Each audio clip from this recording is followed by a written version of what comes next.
Halo rekan-rekan, berjumpa kembali dengan saya Kartika. Pada sesi kali ini kita akan membahas topik 4 mengenai uji asumsi klasik. Uji asumsi klasik sendiri merupakan persyaratan statistik yang harus dipenuhi pada analisis regresi linear berganda yang berbasis OLS atau Ordinary Least Square. Untuk uji asumsi klasik tidak perlu kita lakukan jika basisnya tidak berdasarkan OLS, seperti regresi logistik maupun regresi ordinal.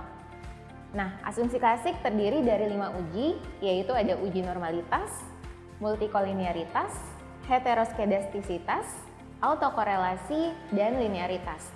Nah, biasanya untuk linearitas tidak perlu kita uji lagi karena regresi linear biasanya sudah diasumsikan memenuhi linearitas. Nah, yang pertama uji normalitas dilakukan untuk melihat apakah nilai residual kita terdistribusi normal atau tidak.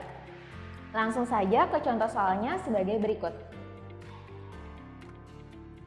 Nah, yang diminta adalah lakukan pengujian asumsi klasik dengan tingkat kepercayaan 95%. Pertama kita akan uji normalitas terlebih dahulu, langsung saja ke SPSS-nya. Pada variabel view, kita input variabel iklan media, rekomendasi, dan minat membeli.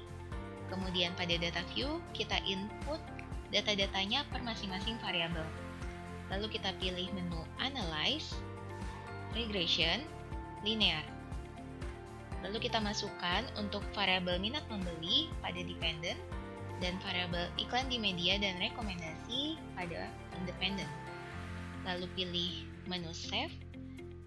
Pada bagian residual kita pilih Unstandardized. Lalu Continue dan OK. Kita akan lihat hasilnya pada bagian Data View. Selanjutnya, kita pilih menu Analyze, Descriptive Statistic, Explore. Kita masukkan Unstandardized Residual ke dalam Dependent List. Lalu pada bagian Plots, kita pilih pada box plots-nya None dan Normality Plot with Test. Untuk StimM-Leaf-nya kita uncheck saja, lalu Continue. Pada bagian Display, kita pilih Plots, lalu OK.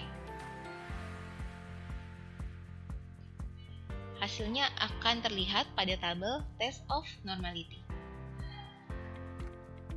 Nah, berdasarkan hasil output SPSS, kita dapatkan nilai SIG sebesar 0,635 yang memiliki nilai lebih besar daripada alfanya, yaitu sebesar 0,05, sehingga dapat disimpulkan bahwa data nilai residual berdistribusi normal. Yang kedua adalah uji multikolinearitas, yaitu digunakan untuk melihat ada atau tidaknya korelasi yang tinggi antar variabel-variabel independen.